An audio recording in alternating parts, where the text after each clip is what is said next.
I'm wearing coveralls! It's our first sunny day in a while, so I'm out pressure washing the deck because it has a big buildup of grime and everyone's slipping and falling over all the time, and it's gonna kill somebody. So getting that cleaned up. The video today, it is not a well-researched, organized weighing of pros and cons of Adobe versus alternatives. It is the ramblings of a man who's already decided he's gonna cut the cord on the Adobe subscription and kind of explaining my thoughts. And effectively, it's just the video I wish I'd had for myself a few years ago, kind of being like, what is life after Adobe kind of like. Although again, final disclaimer, I have a very specific workflow, so this is just what works for me. I don't have to integrate with a large studio using the same software. I don't do a lot of graphic design, which would probably necessitate, having something like After Effects that's really oriented towards something like that. This is just me.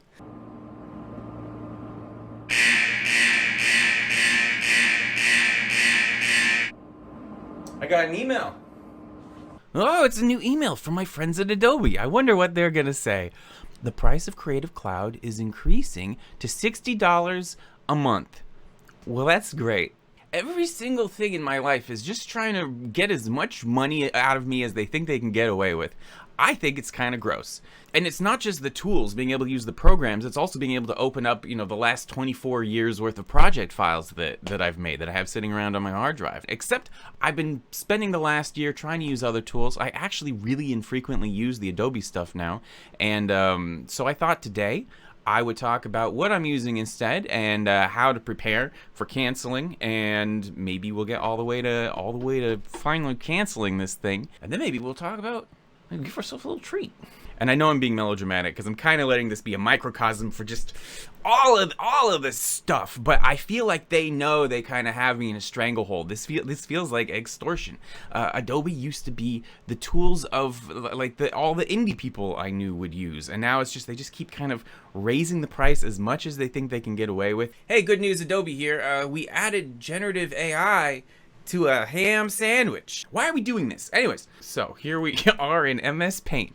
We got Premiere, we've got After Effects, and we've got Photoshop. Those are the three I use. Adobe's got a bunch of other stuff in there, but I feel like these are the ones that most regular filmmakers are using. And there are actually kind of alternatives to a lot of this. So first, the thing I'm going to be using instead of Adobe Premiere is Resolve. I've been using Resolve for the past year and a half. Actually, I've been using both for kind of two different reasons. I've been using Resolve for all of my big actual projects where I really want to work on color grading, and I don't mind editing a little bit slower. The tools there are absolutely incredible. There's some stuff now that I can't live without. It's great for VFX workflows too. We'll get into that in a second. But first, the reason I'm still editing in Premiere sometimes is actually just for these Patreon videos where I'm just doing a lot of dialogue editing. My average Patreon video can have easily 200 edits in it where I'm just cutting out ums and trimming things up, or I'll start a take over again and I just want to cut out that original bad take, and I just haven't found those hotkeys in Resolve yet. Here, I'll show you. So as I'm going through, let's say I do a take and I don't like it and I just start over again like that. I can hit Q and it just snaps that to the beginning. It just cuts that part out, and I use that constantly. There's also A, gives you the select after tool, and you can just select everything after a certain point, which I also do all the time. Those two hotkeys are literally the only reason I'm still doing anything at all in Adobe Premiere. Resolve has a select everything after hotkey, but it's Alt Y, which is very uncomfortable to do on a keyboard. So if I can figure out how to remap that to something more convenient, and also figure out what the what that Q hotkey is for trimming. You can also go the other way with W and just cut everything afterwards to the next edit. Actually, this is some different video I'm editing. I should not just be chopping it up. But and I don't even know what that hotkey is technically called, so I just typed in Q equivalent in Resolve. Looks like, oh, it's called Ripple Trim Previous Edit to Playhead. Yeah, all right. Looks like Nivermark says it's Control Shift Bracket, which is definitely a two-handed hotkey. And yeah, Control Shift left bracket definitely does do the thing that I want it to do, which is nice if the clip is selected, and Alt Y does select everything after the playhead. But I want to give them my own hotkeys because I hate having to do a two-handed hotkey for something I'm doing literally all the time. So I'm going to go under DaVinci, Keyboard Customization, and I'm going to use Q for Ripple Trim back to the previous edit. And if we click on Q here, we can see right now it opens the source timeline viewer, which is probably a great hotkey, but I never use it for this right now. So there we go, there's Q. If we hit X, we can free that up. But I also want to use Alt Q. So if I click Alt here, it's Gang Source to Timeline. Let's eliminate gang source. I don't know what that does. And now we've got our hotkeys open. Looks like this still does something in the color editor, but we won't worry about that. So start to playhead, which is the one I use all the time. It's going to be Q. And let's also change select forward. Maybe I'll just type in forward here. Select clips forward is currently Alt Y. I'm going to delete that and say Alt Q, which is also open. I'm going to save this. Ian's Magical Preferences. And it's exactly what I'm used to. I don't need to edit my Patreon videos in Premiere anymore. This is just as, yeah, great. And yeah, I edited my last 2 videos in Resolve. Premiere won't even open because I tried to update it. So Q. You can edit the video from inside the video. Here, let's add a solid color for just 1 frame. We'll make it red. Oh, it's a new email. Oh, yeah.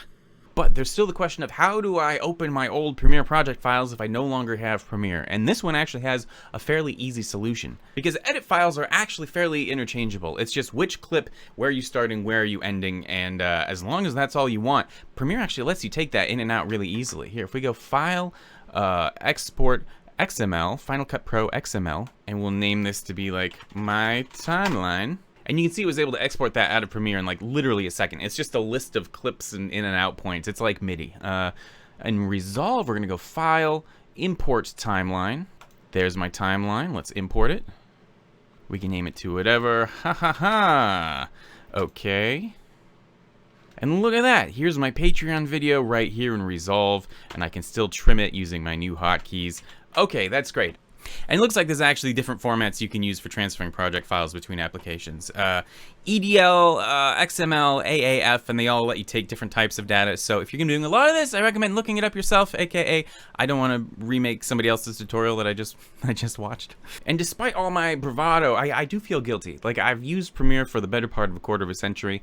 Got a lot of good memories with that program, but I feel like they're just going to keep raising the price more and more. And okay, so Resolve there's a free version and then there's a studio version, which I think is $300. The free version comes with basically everything you expect an editor to have. The studio version comes with a lot of like their neural tools of like automatic depth map generation and like auto human body selection tools that I like a lot. I've been using those all the time, but they're not things that are kind of make or break when it comes to a video editor. And that's the other thing is Resolve also comes with the color tools and Fusion all built into the same timeline. And Fusion is what I'm going to be using instead of After Effects. We'll get to that in a second. But yeah, so I can select this clip. I can go into the color tools here. And I can go through here and select clips. I can copy grades from one to the other, and I can put things into groups and, you know, do everything by a batch. And it's very efficient. Being able to jump from the color right back into the editing timeline is really, really handy. I can't imagine not working like that now. The learning curve is very steep. It's one of the steepest for any program I've ever learned. I've been doing it for a year and I still only kind of feel like I have my feet under me. But you don't have to learn what every button does right from the get-go. I've learned enough to kind of do my workflow, and it's always fun to learn new features and like, oh, I didn't know I could do that. But the general gist is like, yeah, you can select your clip here, and then this is a regular node editor, which you've probably used before. This is the input. You can add different correctors that do stuff, and this is the final output. So let's right click, add a new corrector node here, and we could just, like you can see right here, I'm pulling down the yellow because it was a little bit oversaturated, but let's not do that here. I'm going to do that right there using a window. I'm going to create a little poly thing here. Creates a little mask, and if we clicked on tracking, we can literally just track that through the clip. And if we want to get really specific, we can hit Shift-H to see what we're selecting right now. And under the qualifier tools, we can just dial in things that are of a certain saturation and specify the hue to be, you know, this yellow of the bag right here. Maybe soften it up a little bit. Pull out some of this dark stuff. Maybe under the mask tool, we're going to soften that up just a little bit. And now that we have that selected, we can go into our other color tools here. And let's see, let's change the brightness of the yellow bag here. Pull that down, darken it up. In fact, let's make it a different color, hue versus hue. We select yellow here, and we can shift it to be like, yeah, red bag. And if we go back into the timeline, that red bag is just there waiting for us, just how we want it. I literally can't overstate like just how powerful this workflow is and how much fun it's been kind of learning what I can do with color. It does help to have a good bit depth from your camera originally. 8-bit is always going to be a little bit constrained, but even just like 10-bit, I can push stuff around really far and have a really good time with it. So perhaps I don't think of it as much as losing Premiere as I think of it as gaining Resolve and the crazy color tools. Okay, number 2, After Effects. That one's a tricky one because After Effects can do so much, and it's there's other tools that can do the same, but they're usually expensive and they're usually a pretty steep learning curve. I learned After Effects again in like 2002. It's second nature. It's so easy. It's pull downs. You can click and drag. There's just a nice window where you can make stuff happen. But in the last couple years, my workflow has shifted so that I'm not really doing that much post-compositing. Like, I'm pre-keying my plates, setting everything up so it works in the 3D Blender viewport, and then basically just dropping the straight Blender renders. These are the EXRs the Blender spat out, and they're just sitting here in the timeline, and they play back great. So I'm not doing a lot of compositing in the way I used to think about it, where I used to, you know, render out a few different layers and stick them on top of each other and add mist and lens flares and all of that. I'm basically just getting one clean render out of Blender. I don't have a need for most of what I used to be using After Effects for. But I still need to do green screen keying and masking and certain bits of cleanup like that. And Blender can do okay at a lot of that, but I really enjoy using Fusion, which, just like the color tools, is part of Resolve just right here in the timeline. And I'm re-recording this bit because my big stupid head was in the way again. But okay, so we take our clip, we're gonna right click and say open Fusion page, which just already we're right there. We've got our usual node editor setup. We've got our media in and our media out.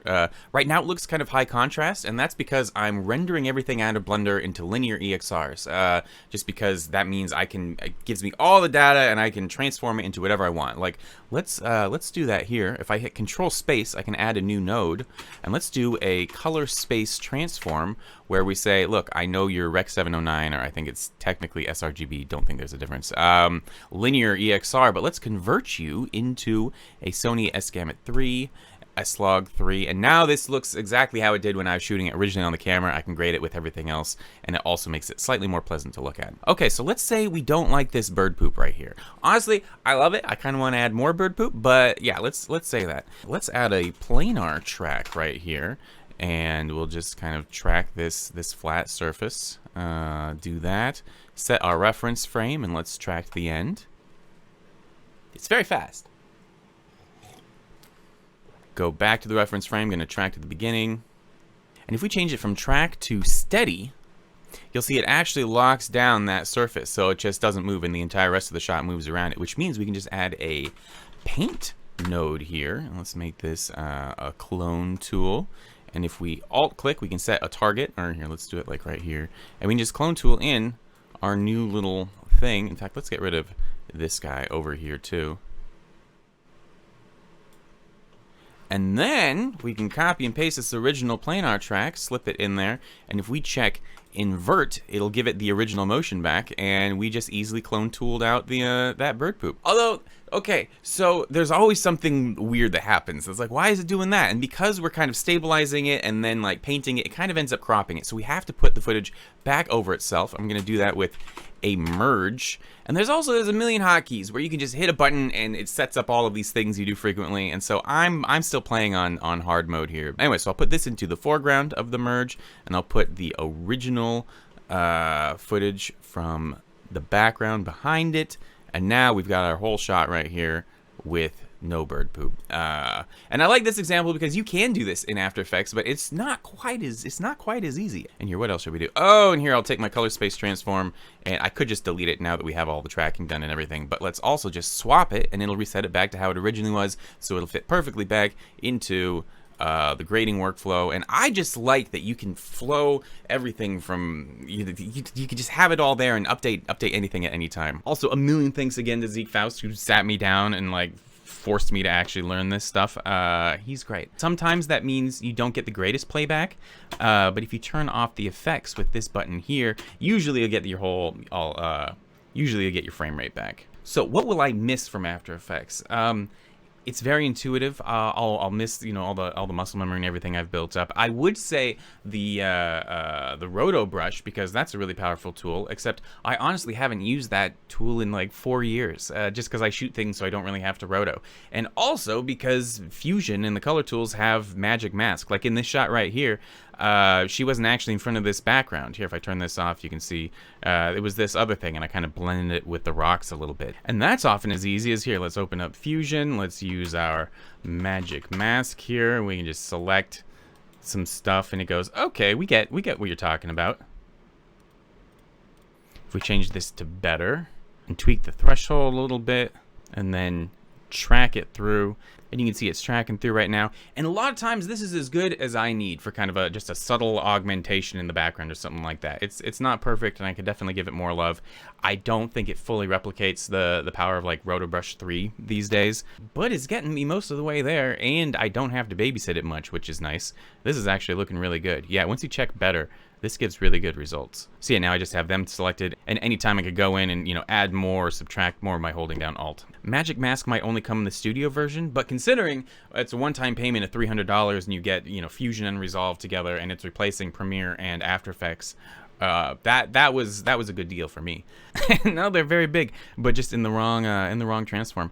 Actually, I can't remember if I already showed this shot, but I was really happy with it. So it's just that same thing of like reprojecting back onto some quick geometry. I also wanted to tilt the shot up to add a roller coaster, and to do that I needed some stuff to see, so I added these beams here that lined up with the original footage, and then for her right here, she's just, magic masked out, so I can do this seam in the background where the rockery lines up with this other rockery scan that I got one time.